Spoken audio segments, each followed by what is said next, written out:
We need like some music.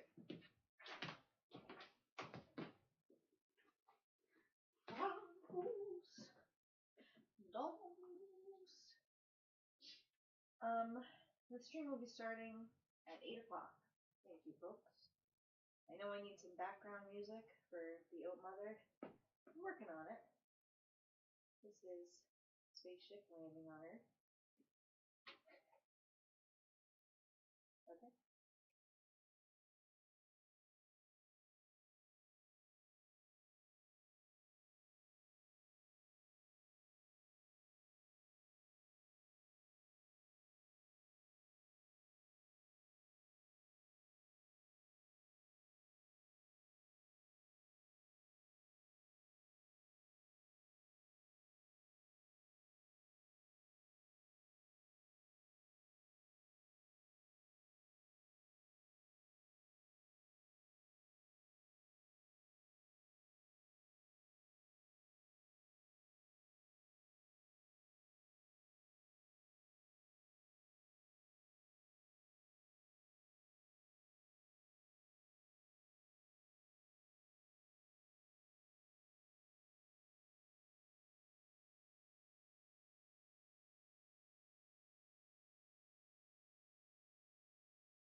Okay. How do you get Frank to sit on the chair? How do I get Frank to sit on the chair? She does it by herself. She loves it. Okay, good evening. Oh, wait, let me put down my stim toy over there. Good evening, everyone. Happy New Year to everyone on Earth. And welcome back to our stream to everyone in general. The moons are out, the stars are glimmering, and it's time for our show. Tonight you'll be learning about some recent history, some recent Earth history, the Pokemon Go Wars of 2026 to 2030. This was a multimedia super modern warfare, the first of its kind, that occurred immediately after the ruling class, who we call the big guys, fled Earth 1. The bombs dropped, and everything went sideways. Survivors found that many of their devices were no longer connected, but the contents from their devices were real. And the section of society that have memorized 1,500 fake animal names suddenly became knowledgeable, toters of knowledge for a new and dangerous reality as Pokemon became real. Despite many veterans of these wars still walking among us with their tales to tell, many claim that this didn't occur at all. Welcome everyone to Lizarella Phones Home. This is our post-launch politics with humans. I am Lizarella, and we are joined again by our friend Cowboy Alfredo to discuss the Pokemon Go Wars. Cowboy Alfredo, welcome. Thank you, Lizarella. I'm happy to be here to shed light on what happened in those dark days. So, you were an early entrant. You were young at the time of the beginning of these wars, and you were quick to join on to a team. What team were you on, I guess, is our first question. Yeah. I was on the blue team. What is that? Yeah. Does it has another name, doesn't it? It has like a team. What was it like being on the blue team? What was the culture of the team members? I would say that the culture was like fight to win and take no prisoners, hold no survivors. Where were you exactly in I guess what was North America is what I recall, because you're from the South, Cowboy Alfredo. Right. We were stationed in Georgia, and I was actually I started in the Army.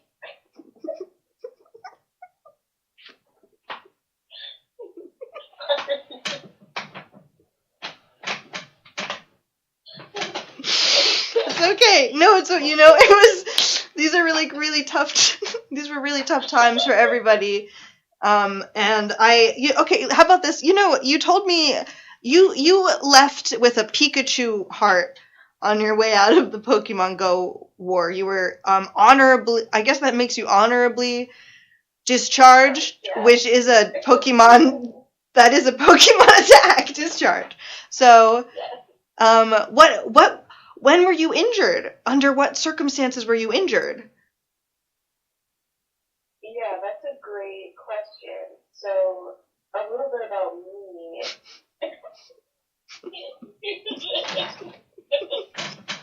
Okay. A little bit about me is that I started off in the dish room of the base. Oh, shit. I was a pot washer, and I saw the frontline trainers training every night outside on the battlefield or like whatever the training field. I kind of memorized all their moves.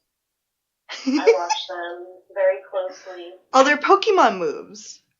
Yes, and just like how they handle, like, because the thing that they don't talk about when we talk about the Pokemon Go Wars is we don't talk about the nuance and like the actual work that goes into working with the Pokemon that you use to kill people. They are the weapons, but they're sentient weapons. Yeah. So, there's a lot, yeah. And it's like, it's some people got it, some people don't. I wasn't sure what I had. I was washing dishes in the back, in the mess hall. But after a while, I got enough confidence to kind of go out there and be like, hey, throw me one of those balls. See what I can do. See what I can catch. See what I can catch. And that's how, and then I kind of just got absorbed into the ranks because it was crazy. Like, they just needed bodies, they needed men fighting. So I was there. Okay. I didn't question it. And I didn't even have to fill out paperwork. I just took my... They just started you. Yeah, I took my Bulbasaur and I ran. I went into the field. But yeah, I got the Pikachu heart from... It was like, a really crazy attack. At that point, we had somehow, infiltrated a Team Rocket base. And Team Rocket, they don't really have an allegiance to anybody. So we were in the woods. We were looking for food. We were desperate for food. And we raided their camp to get food. Oh my god. How many CP was that raid? It was really high. A lot. There was a bunch of, it was worse than fighting Giovanni's Mewtwo. It was crazy. So we were fighting, and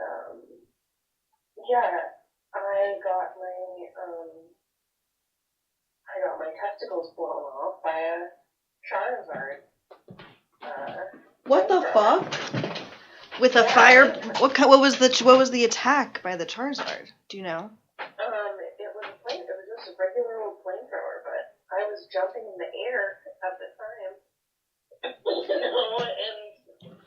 he just hit me in my Pokeballs.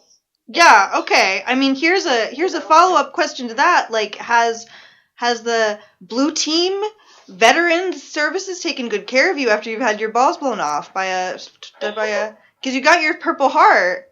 You got your Pikachu heart. That's terrible. Were they able to replace them? They gave me they basically took, you ever squeeze one of those stress balls? Or those, it's kind of like a fidget. And Yeah. it's a stress ball. Doughy. Yeah, it's like a stress ball, but it's a little doughier. So they took 2 of those, wrapped him in a freaking towel, and they stapled it to me, and they said, "Here you go, buddy." That's fucking crazy. That's how they treat the Pokemon Go war veterans here. That's really twisted, Cowboy Alfredo. I must say that, it's important for us to raise awareness, especially, to the way that we treat our veterans after these traumatizing and horrific events. So you mentioned Team Rocket. Because, as we all know, the main belligerents in the Pokemon Go wars were blue, red, and yellow teams. But there was also, as you said, an additional element going on. Tell us about Team Rocket. Right. I'd love to. I befriended a few of them in my day. Especially Team Leader Sierra. I remember Team Leader Sierra. She was a really nice lady. Very nice lady. Just caught up in the wrong crowd, if you will. And well, she may have thought the same thing of you, Cowboy Alfredo. She did. And then because I was always at risk of going rogue, but I stayed true to. They tried to knight me a couple times to be in Team Rocket, and they promised all these things. They promised we would get Mewtwo's. They promised that we would get fast TMs, unlimited fast TMs. They promised, that we would get, all kinds of different things. And in exchange for kind of they wanted us to go rogue, and they said, abandon the team, come to Team Rocket, we'll take care of you. And, I had mostly a carnal relationship with Team Leader Sierra, but there was some of God, did you say carnal? a carnal relationship. Yeah, a carnal one. Yeah. Team Leader Sierra, and my Pokemon had carnal relations with your Pokemon as well. Okay, this is something that also came out of the Pokemon Go wars, which I think is interesting. Because as there started to be new Pokemon. I mean, there's always new Pokemon. They've been making new Pokemon forever. But instead of a bunch of people in a boardroom, clicking, being like, what's an animal name? What's on the desk? Here's a stapler. It's Staplermon, etc. Not to. But people began doing real life Pokemon breeding. Right. And it started in Pokemon Silver too, when we had the eggs. We were incubating the eggs, cross breeding, and then they got into the genetic mutation, things like that, trying to make them stronger, different, better, faster. Better, trying to work them and make them harder, better, faster, stronger in preparation for this war. And so, I understand. Yeah, it was crazy. It was crazy. The breeding was crazy. The relations between Pokemon, and they're beings. They're sentient beings. Yeah. Sentient beings. They have choice. And they choose to be with each other. It's very beautiful to see two Pokemon in love. Okay. So, back to my original story of, my association with Team Rocket is that, I don't think Team Rocket is the bad guy. They try, in all the Pokemon propaganda, that we would get, I would get as a child. That they would throw they would throw off of Pidgeotos on top of, on civilian population, just pamphlets of Poke propaganda. Continue. Pamphlets of Poke propaganda against other members of other teams, but especially against Team Rocket as being a fringe, radical group that were touting these very extremely leftist beliefs. Extreme leftist beliefs. Me, I'm a moderate. I'm the centrist. I'm right in the middle there. You're blue. I'm blue. Exactly. I'm blue. I'm not trying to step on anybody's toes, but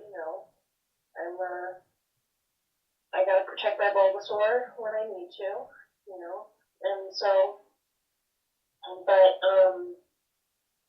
so my relations with Team Rocket were, secret, they were furtive, they were quick. It was mostly to get information, and also to, just mostly to exchange information, battle tactics, things like that, and, trade stuff. I don't know, trade Pokemon with them. They were not bad guys. Something I heard which can get us a bit into some of the Pokemon Go, the innovations by players throughout, players as they're known during the war. So Team Rocket was using some of potions as Molotov cocktails, as you recall. Mm-hmm. So do you want to talk? Oh, you know something? I want to hear about your Pokemon. Let's start with that. Pokemon? I want to hear about the Pokemon you brought around with you on the war. Who did you meet? What Pokemon did you meet? Who did you catch? Well, so who I brought with me? I brought my shiny Dragonite, which is very powerful. 3 stars. I could only bring 3 Pokemon with me. Holy shit. So I chose the best ones. I brought my Tyranitar, Tyranitar, shiny Dragonite, and I brought Ho-Oh, legendary Pokemon. People don't really know this about me, but, you know, I've been catching Pokemon for the last 63 years. 63 years. I have been out in the field. You've been in the fucking grass. In the tall grasses. I have been in the tall grasses. I have been fishing. I have been doing all that stuff. Surfing. This is, my lapper, you know, and it's like, there's a lot of work that goes behind training, like I was saying, I cannot stress that enough. But so, yeah, I went far and wide all over what was formerly known as the United States. I, went to North Dakota, I went to Idaho, I was stationed many places. Probably the coolest Pokemon I ever saw was a Lugia. Who's Lugia? Lugia is one of the original. Lugia is a legendary Pokemon. It looks like a big. Actually, I can't really compare it to anything because all I know is Pokemon. So I just will tell you that it's a Lugia. Will you tell me which team had the Lugia? What circumstances did you see it? I saw the Lugia trapped in a cage in enemy territory. And I couldn't really do anything to help it. So I just kind of looked at it and I was like, wow, that sucks. But it was the most beautiful damn bird I ever saw. Wow. That was the coolest Pokemon I saw. It was in red team territory. Wow. Scenes from the Pokemon War, everyone. Yes. Very sad. Very sad thing. But yeah, I hope that Lugia got released or something. You know, may she rest wherever she is. Oh, goodness. Do you still collect Pokemon? You know,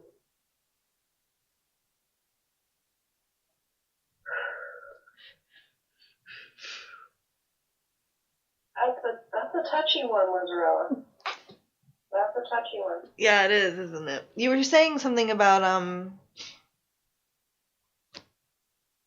their nature and their but you also said you got to keep your Venusaur good, so I don't know if you live amongst them, similar to, say, who lived amongst them in the fucking original anime. You know what I mean. This is an old debate, sir. You know, right. About the life and the respect we need to give to the lives of Pokemon. And as I said in our introduction, Pokemon didn't exist prior to this war, according to modern science. Right. Exactly. But it was the Christians touting those beliefs. I never believed a word of it. You know, I knew they had existed. We have records. We have fossils. We have museums with all kinds of Pokemon artifacts. But, yes, I do live amongst them. I cannot disclose exactly where I live. You know, I don't have a social security number or a trainer number. You know, I don't have a trainer number. Oh, shit. I don't go to Pokestops. I don't go to, the Poke Hospital to get healed. You know, I am completely off-grid. It's actually a wonder that I accepted this interview. Because after the Pokemon Wars, I retreated into life in the woods with the Pokemon. How many Pokemon live on your? Do you have a large property? May I touch on that a bit? You know, it's not about who's living with me, what's living with me. You know, it's about we are a team. We are living together on my property. Yeah. And it's not my property. You know, it belongs to the earth. Fact, yeah. And it belongs to the Pokemon, really.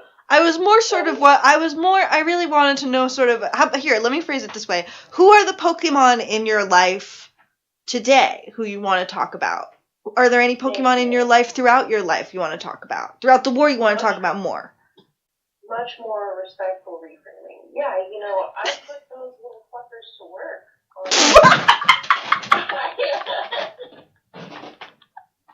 Continue. So I have my horses plowing the field. I have, you know, Your ponyta?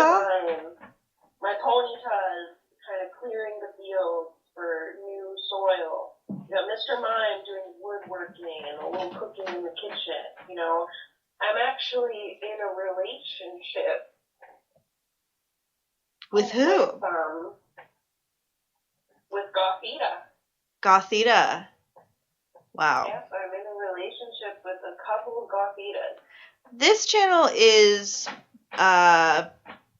big titty positive, so that sounds wonderful. Gothita, a fan favorite. Okay, so you have like a compound with like a Pokemon working on it. You have like a. Yes, I have saved them from the war and from themselves, and they have saved me from myself. You know, after the Pokemon Go Wars, we had to make do with what we had. We were devastated. We were lost, confused. My Pokeballs were blown off in that horrible accident. You know, I was just making up for lost time. Yeah. From being an arm of the blue team's violence. That's all I was, a pawn in their game. So. I wrote down some facts from our pre-interview that I'll sort of pull up to help us out here. Give us some more. So something. Oh, here's something interesting. There's some early leader players. We could talk a bit about the history of the Pokemon Go War. The blue, yellow, and red teams, because of their sort of prior creation on the app itself, obviously gave people sort of an already existing way to navigate this new. Right. You know. So, but early on, you know, it was dangerous to play by yourself. People were starting to get into it. The Pokemon were dangerous. The powers were getting stronger and stronger. And quickly, the American South became blue team territory. The American North, as it has soon after all this, we'll get to what happens next. But this is 2026, folks. So,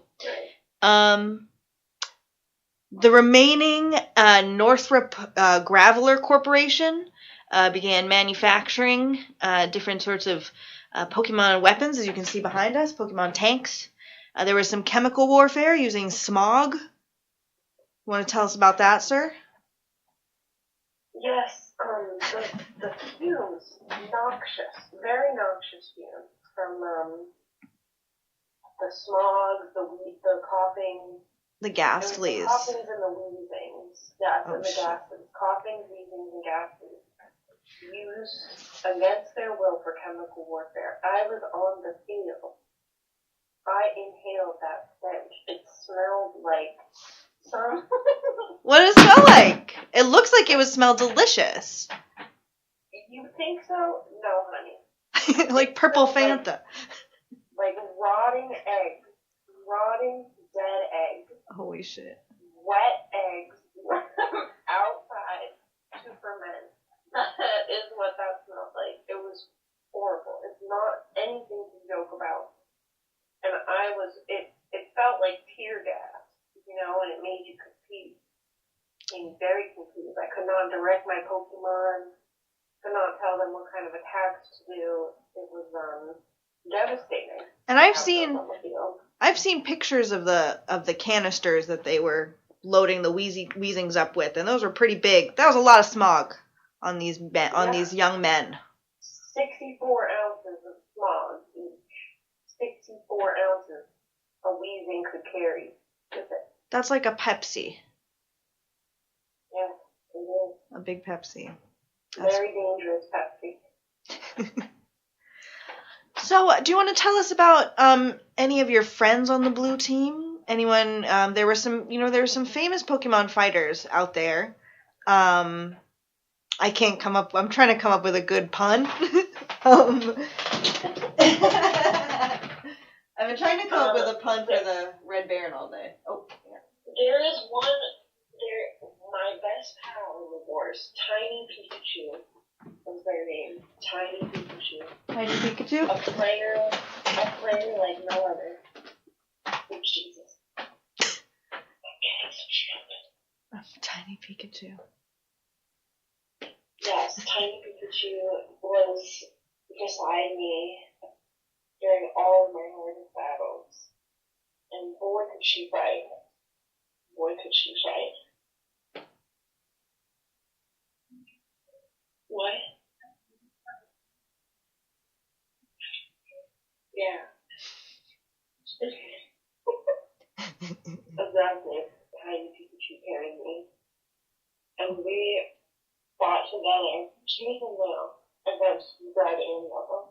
May she rest. We'll never forget her. Oh my god. Tiny Pikachu is dead? No.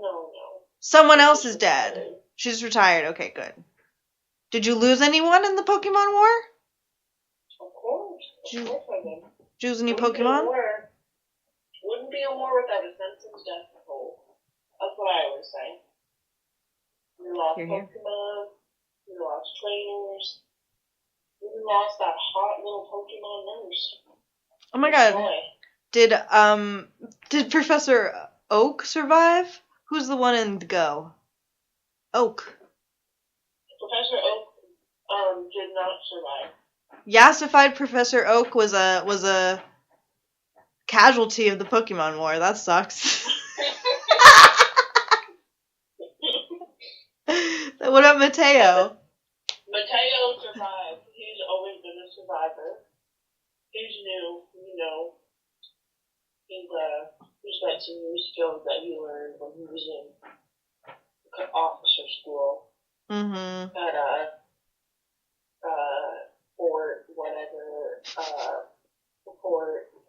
Fort Fort fucking Raichu.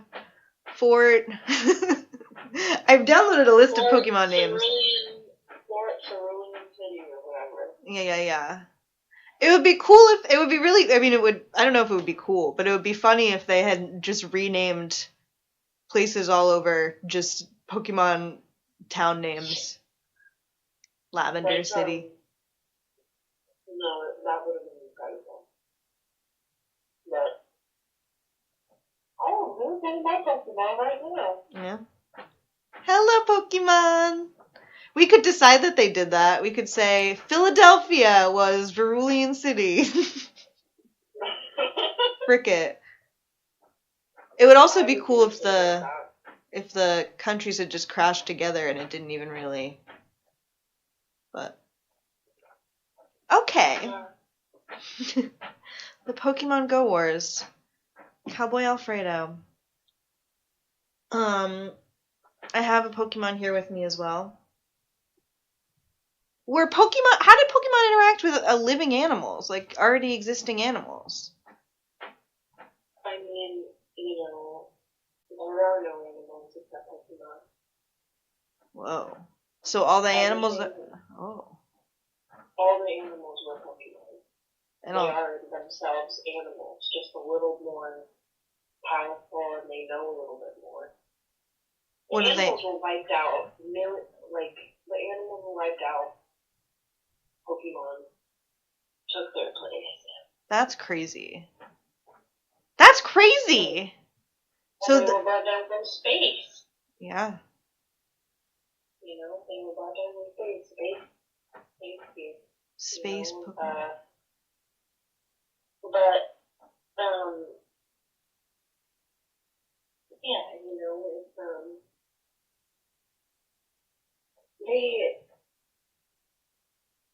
Pokemon are much hardier than your average animal. That's why other animals are like this.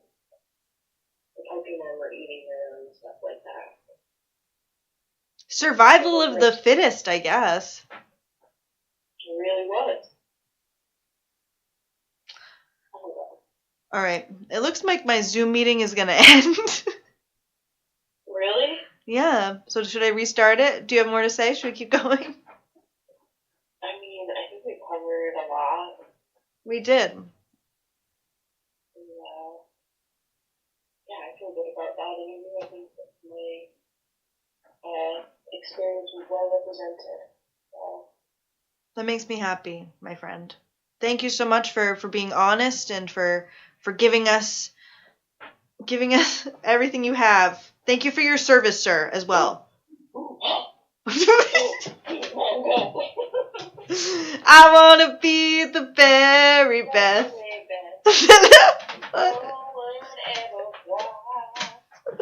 To catch them is my real test. To dream them is my cause. Okay. Yeah. Gorgeous. Thank you so much, Lizarella. Thank you, Cowboy Alfredo. Good night, my friend.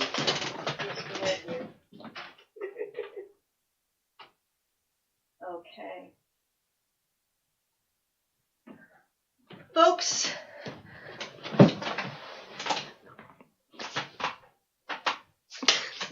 The microphone in my face the whole time and you can't even see me. Good evening, folks. Thank you for joining us for that interview.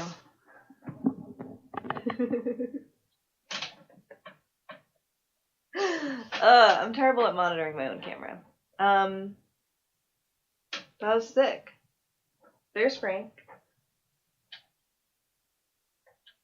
Pokemon Go. Ugh. So,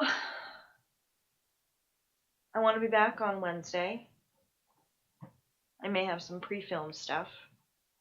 And this was pretty sick. So I just continue to stare with my blurry eyes at the image of myself. Frankie is really snoozing. I could play a game or something if I'm still up streaming. Theoretically, Lizarella is supposed to stream until 10. But that was our Pokemon Go interview. Do we have any other Pokemon Go veterans in the chat? Want to share some tales? Tales and trialations?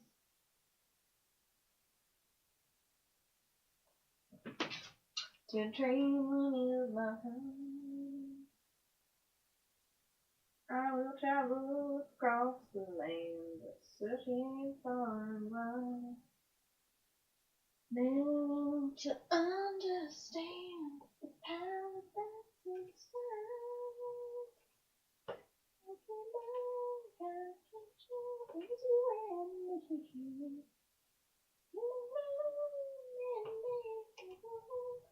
Here, check this out. You're my best friend. I wonder if I can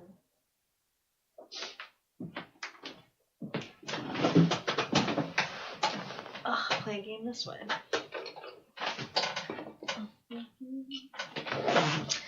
Play a game. How's everyone doing tonight? Is anyone still watching?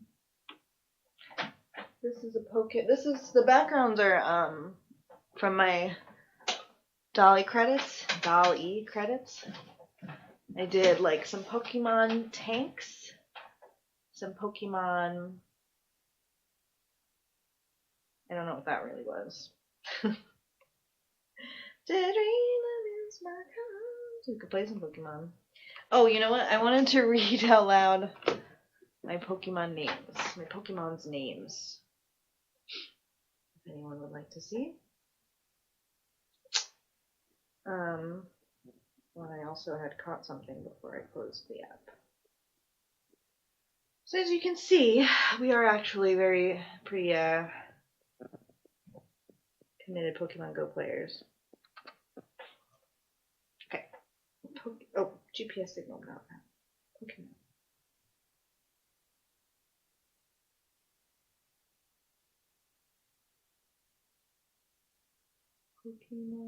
Pokemon. I have, here is,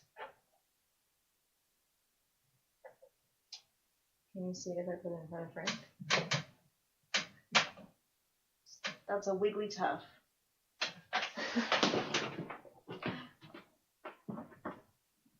This is my Wigglytuff named Shirley Temple. That's my Pilot's one named Snorty. This is my sunfisk named Feet Picks, who's in a gym. Needs some help. If you go to the gym, I think it's the Jerusalem Masonic Lodge, and I should not. No doxing myself. Here's Gorilla Santa.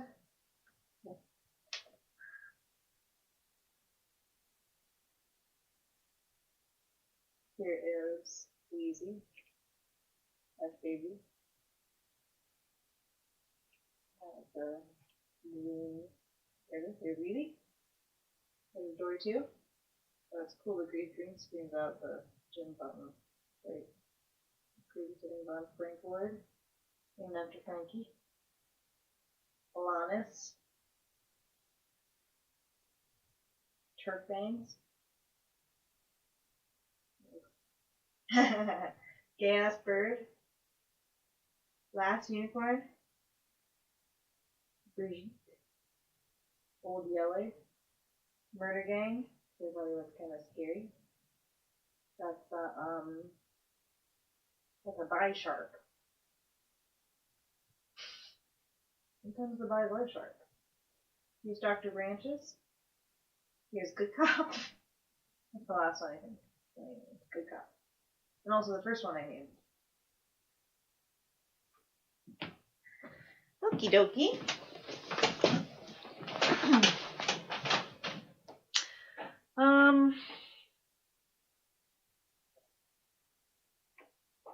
Timothy McVeigh would have had a Weedle. Timothy McVeigh would have had this guy.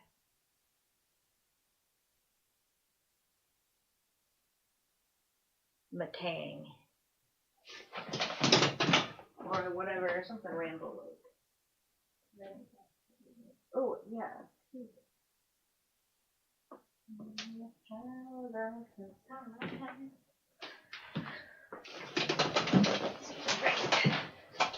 You can see my Megan was supposed to come on and also talk about the Pokemon Go Wars, but from Pennsylvania or whatever, but she's packing to move. So I guess additional things to think about from the Pokemon Go Wars. What role would Pokemon have in our daily lives? Interesting to think about if they replaced animals entirely. I thought this was cool. I mean, this is like, I put in like 19th century, 18th century painting or something. Oh. My mouth is dry.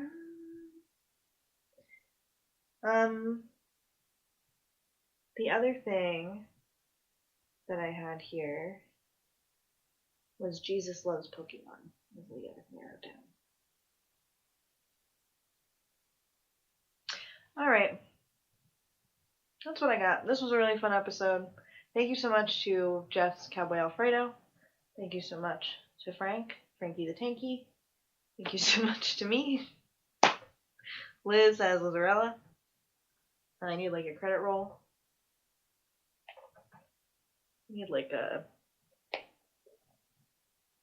King's Hawaiian roll. Okay. Good night, Rose. Thank you.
Pokey Frank, gotta Frank 'em all.